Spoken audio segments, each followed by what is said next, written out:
Après le vote pour le Brexit, les perspectives du dollar canadien sont complètement tributaires de l'issue de l'élection présidentielle aux États-Unis. Le hic, c'est que les Canadiens n'ont pas le droit de vote dans cette situation.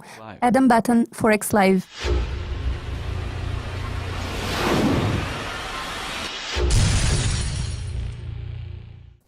En août, la balance commerciale canadienne est apparue légèrement supérieure aux attentes, qui s'ajoute à un flux de données généralement positif en provenance du Canada. Quelles sont vos prévisions sur un mois sur la paire Euro-CAD? Il est vrai que le flux de données canadiennes a généralement été très positif ces derniers temps.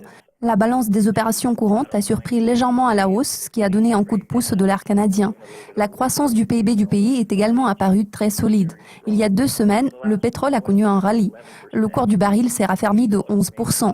Malgré tout ce qui précède, le dollar canadien reste à son niveau plancher, ce qui n'est pas du tout un bon signe en allant de l'avant. Bien sûr, si le prix du pétrole poursuit sa progression et parvient à dépasser la barre des $50 le baril, le CAD se verra potentiellement exposé à une certaine pression acheteuse. Pour le moment, les traders du CAD ne montrent aucun intérêt pour la monnaie canadienne. Dans de telles circonstances, le CAD a toutes les chances de s'affaiblir. Les données positives émanant du Canada devraient contribuer à ce que la paire Euro-CAD s'établisse au niveau d'1,50 d'ici la fin du mois.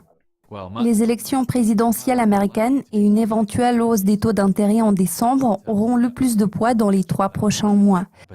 Quelles sont vos prévisions à moyen terme pour la paire Euro-CAD? Les perspectives du dollar canadien sont complètement tributaires de l'issue de l'élection présidentielle aux États-Unis.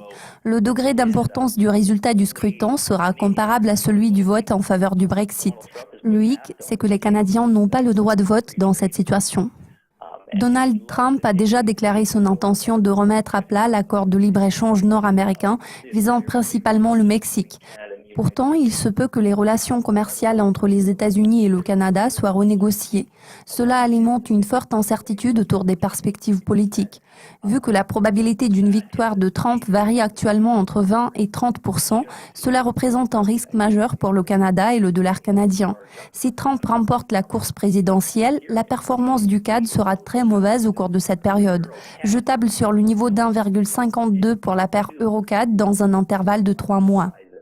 D'accord. Que pouvez-vous dire sur les perspectives de cette paire dans les 12 prochains mois?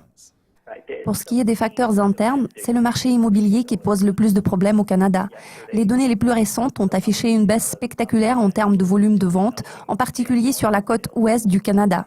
Une baisse de 35% a été enregistrée en septembre. De nouvelles taxes pour les acheteurs étrangers ont récemment été introduites dans le pays.